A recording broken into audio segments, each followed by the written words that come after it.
Amen. Praise the Lord, brothers and sisters. We are now in day 2 of week 9 of our Holy Word for Morning Revival. This week is the last week of this crucial aspects of Matthew 5 through 7. So let's read the Bible verses. Colossians chapter 1 verse 9. Therefore we also, since the day we heard of it, do not cease praying and asking on your behalf, that you may be filled with the full knowledge of His will in all spiritual wisdom and understanding. In Colossians 2:2, that their hearts may be comforted, they being knit together in love, and unto all the riches of the full assurance of understanding, unto the full knowledge of the mystery of God Christ. So praise the Lord, saints. So we are again here in our morning nourishment from the Holy Word for Morning Revival. So let's turn our spirit and enjoy Christ together. Praise the Lord. So in Colossians 1:9, it mentions, therefore we also, since the day we heard of it, right, do not cease praying and asking on your behalf, that you may be filled with the full knowledge of His will in all spiritual wisdom and understanding. So saints, this is Paul's heart. Right? He says we do not cease praying. This means the Christian life is not just outward activity. It is sustained by prayer. If you don't pray, if you stop praying, then your Christian life is done. Paul, did not pray for material things. He did not pray that they would become successful outwardly. He prayed that they would be filled with the full knowledge of God's will. So to be filled means we are being fully saturated. And what is this will? God's will is not about where we work or where we live. God's will is His eternal purpose, to dispense Christ into us so that we may express Him and become His corporate expression. And notice here, in all spiritual wisdom and understanding. In this verse, what does it mean? This is not natural intelligence. This is something in our regenerated spirit. Spiritual wisdom is the ability to see God's purpose. Spiritual understanding is the ability to apply it in our daily life. So Paul's prayer is that we would know God's will inwardly and experientially, not just doctrinally, but in a living way. And then in Colossians chapter 2, verse 2, here continues his burden. He speaks about the heart being comforted. So saints, our heart includes our mind, emotion, and will, and our conscience. When Christ is revealed to us, our heart becomes strengthened, encouraged, and then stabilized. And then he says, being knit together in love. This shows that the knowledge of Christ is not individualistic, right? Like threads woven into one fabric. Love binds us together in the body. Then we come to this praise, unto all the riches of the full assurance of understanding. And this means we do not live in doubt, right? When Christ is revealed to us, we have inward certainty. There is assurance. There is clarity. And then what is the full knowledge? Right? It is the mystery of God, Christ. So saints, Christ is the mystery of God. If we want to know God, we must know Christ. Outside of Christ, God remains hidden. But in Christ, God is fully expressed.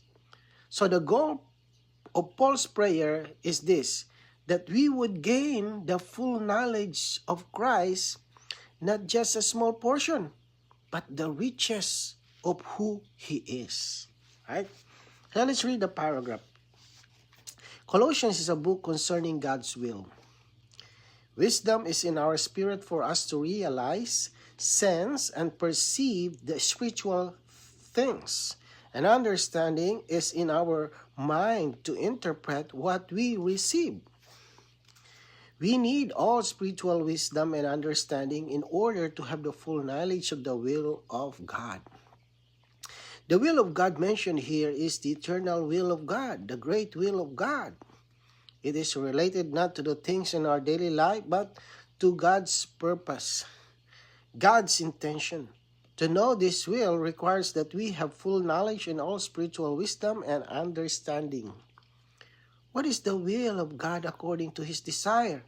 His intention in the whole universe, in creation, in redemption, in the coming age, and in eternity. If we read Colossians, we will realize that the answer to this question is Christ Himself. The will of God is in Christ, concentrated in Christ and for Christ. Christ is everything in the will of God. We must know this and realize this with spiritual wisdom and with our understanding is in a clear, renewed mind. So praise the Lord, brothers and sisters. The reading that we just read is that Colossians is a book, right? It's a book concerning God's will. Right? Many times when we hear God's will, we immediately think about our personal decision, where to go, what to choose, what job to take. But according to what we read in this morning revival, the will of God here is not something small or personal. It is God's eternal will, God's great will. And then in the paragraphs, continue, explains, is about the wisdom is in our spirit for us to realize, right, sense, and perceive spiritual things. Understanding in our mind to interpret what we receive.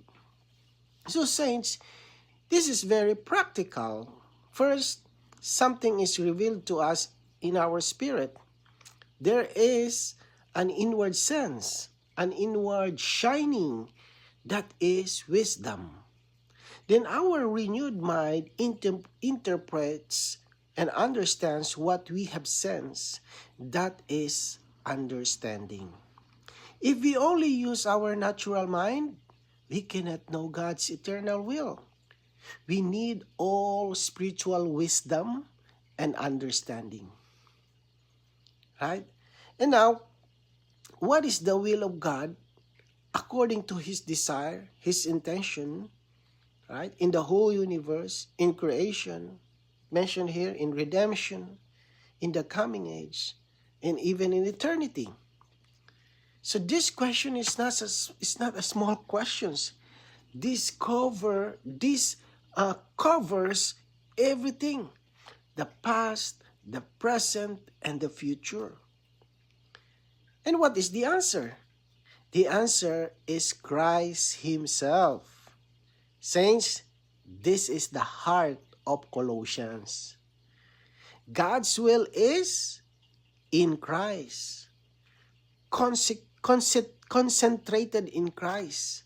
God's will is for Christ. Christ is everything in the will of God. So in creation, Christ is the firstborn of all creation. Right? In redemption, Christ is the Redeemer and the head of the body. In the coming age, right? In eternity, everything will be summed up in Christ. So when Paul says in Colossians 1:9 that we would have the full knowledge of God's will, he is actually praying that we would know Christ in a full way. right? Not partially, not superficially, but fully. And then the paragraph says we must realize this with spiritual wisdom and with a clear, renewed mind. So saints, this means our mind must be renewed day by day. Our natural concept must be replaced. Many times we think God's will is about us, but actually God's will is about Christ. The more we see this, right, the more our Christian life becomes simple. Everything is for Christ. Everything is centered on Christ. Everything issues in Christ. So let's read today's reading. In the first chapter of Colossians, the Apostle Paul and his co-workers prayed that the Colossians would know the will of God in the last chapter. Epaphras, as a slave of Christ, struggled fervently in prayer on behalf of the church concerning the same thing. Therefore, this is a book which reveals to us the eternal will of God in the universe. So, let's continue. Colossians speak of the mystery of God in relation to the will of God. In order to speak about a person's will, we must know what is in his heart. God has a mystery and he is a mystery. We know that God exists, but apparently it is difficult for anyone to know him. Not only God himself is a mystery, but what he desires and intends to do also is a mystery. So saints, this is very meaningful. In chapter 1, Paul prays that the believers would know the will of God. Then in chapter 4, Epaphras is struggling fervently in prayer for the same thing. So this tells us something. The knowledge of God's will does not come in a casual way. It requires prayer. It requires labor. It needs burden. It requires burden. So Epaphras was not just praying lightly. He was struggling, wrestling, interceding for the church. Why? Because to know God's will or eternal will is not something common. It is something weighty. So Colossians begins with prayer and ends with prayer, both concerning the will of God. So this shows that the entire book unveils the eternal will of God in the universe. So saints, this is not a small theme. This is God's universal intention from eternity past to eternity future. And this will, as we have seen, is centered on Christ. So if we want to know someone's will, we must know what is in that person's heart. A person's will comes from what is hidden inside. In the same way, God has a will because God has a heart. But the problem is this: God is a mystery. We know God exists. We can see creation. We can sense His presence. But in Himself, God is hidden. He is not easily known. Not only is God a mystery, but what He desires, what He intends to accomplish, is also a mystery. So this means that without revelation, we cannot know God's will. We cannot figure it out by reasoning, by thinking, by analyzing. We cannot discover it by philosophy. What we need is Christ. Because Christ is the mystery of God. When Christ is revealed to us, God is unveiled. When Christ is made real to us, God's heart and God's will become clear. So brothers and sisters, this is why Colossians is so precious. It opens the hidden heart of God. It shows us what God has desired from eternity, and that desire is fully embodied in Christ. Right? May we not remain outside, merely knowing that God exists. May we know, or may we go deeper to know God's heart, God's mystery, God's eternal will, all revealed in Christ. Right? So let's read the next paragraph. The term, the mystery of God, is found in Colossians 2:2. Here the apostle uses such spiritual terms as all the riches, full assurance of understanding, and full knowledge. The mystery of God is too mysterious, too profound, and too great. It needs all the riches of the full assurance of understanding.